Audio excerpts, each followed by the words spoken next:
Hello and welcome to another Salt and Light curriculum video. My name is Christina Edmiston and I'm a minister joining you today from Kitchener in Ontario, Canada. I'm happy to offer you some thoughts this week as you lead your group through the fifth and final session of Unit 2, Justice for the Widow, Orphan and Stranger. In your curriculum, that's Week 9, called Belonging. I come to the curriculum this week having some experience with serving refugees here in my country of Canada. I have to say that I have a passion for this ministry, and it's a struggle for me not to just overload you with personal stories and some of the resources that I have come to love. It's actually been the most challenging week for me to reflect on because I bring so much of my own personal experience and emotion to the importance of fostering belonging for newcomers in our communities. And I suspect you will have folks in your groups who come with stories too. And the sharing suggestion in these materials is just so important. If I were leading a group, I would be sure to make space to hear from individuals in your group or congregation who have personal stories of migration. If you do have these folks around and they're willing to share, I encourage you to make their stories and perspectives your first resources this week. If you don't have folks with personal experiences of migration in your group or congregation, of course, you can always invite people's second-hand experiences.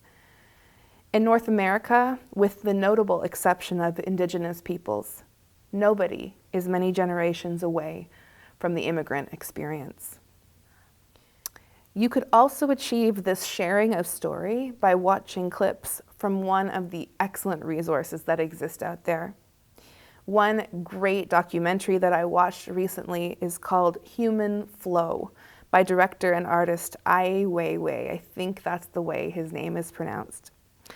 It's about 5 years old now, but still fairly recent in terms of the global refugee crisis. It is heartbreaking to watch, but what I appreciate about it and why I think it might be a good resource for this week is that it focuses on refugees from a variety of different places as they flee to countries in Europe and the Middle East.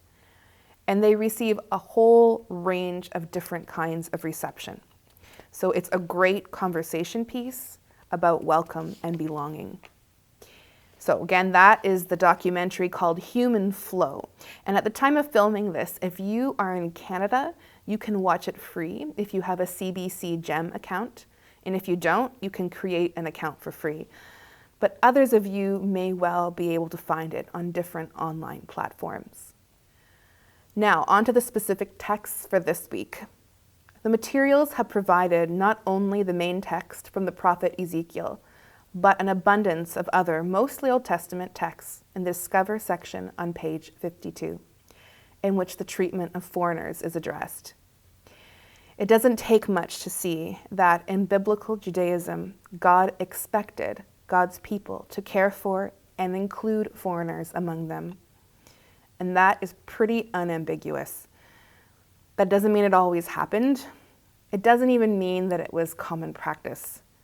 But God's expectations on the matter are clear. Jesus, of course, lived in a society that was highly stratified ethnically, among other ways. In the New Testament, there is much written about segregation between Jews and non-Jews or Gentiles, like, for example, the Samaritan in the story from Luke in this week's materials. And Jesus makes it clear multiple times that he's with God when it comes to how foreigners should be treated. The story of the Good Samaritan makes it clear that our actions and our care for our fellow human beings are what matter most to God, and not our affiliation with any particular group or religion. It is surprising that, given how clear both the Old and New Testament scriptures are on the treatment of foreigners, that there seems to be such confusion in some places about whether being a disciple of Christ includes the welcome of refugees and immigrants. Some issues are indeed mired in a few more shades of gray when it comes to having the minds and hands of Christ. But when it comes to the welcome of foreigners, it's pretty clear that God encourages and expects God's followers to be welcoming. A very practical conversation to have then with your group might be what good welcome looks like. And I think my tendency would be to encourage people to reflect on that from the point of view of the times when they were the ones welcomed. There may be discrepancies, after all, between how we welcome and what actually feels welcoming. What are the times in people's lives when they have been welcomed well? Going one level deeper, you might bring the conversation back to the title of this week's materials and ask about belonging. What's the difference between receiving welcome and being made to feel as though you belong? Is it possible to be welcomed somewhere and still not feel like you belong? What are the things that make for true belonging? How can we be a people who push beyond welcome and are truly committed to embracing people and offering a genuine place of belonging? These are such crucial questions. The world's refugee crisis is truly in an unprecedented place.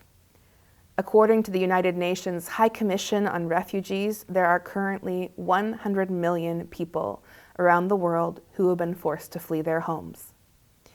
That's 100 million people who have been uprooted from their place of belonging and who are in desperate need of a new one. Perhaps more than ever today, it is critical that we who call ourselves followers of Christ step out, work those welcome muscles, and actively foster places of true belonging.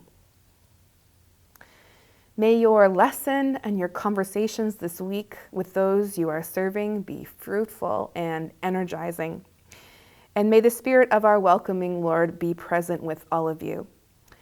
It has been a pleasure to walk with you these last 5 weeks. Go with God into this next month, and may this time of teaching and leading truly bless you as the Spirit leads you forward into whatever comes next.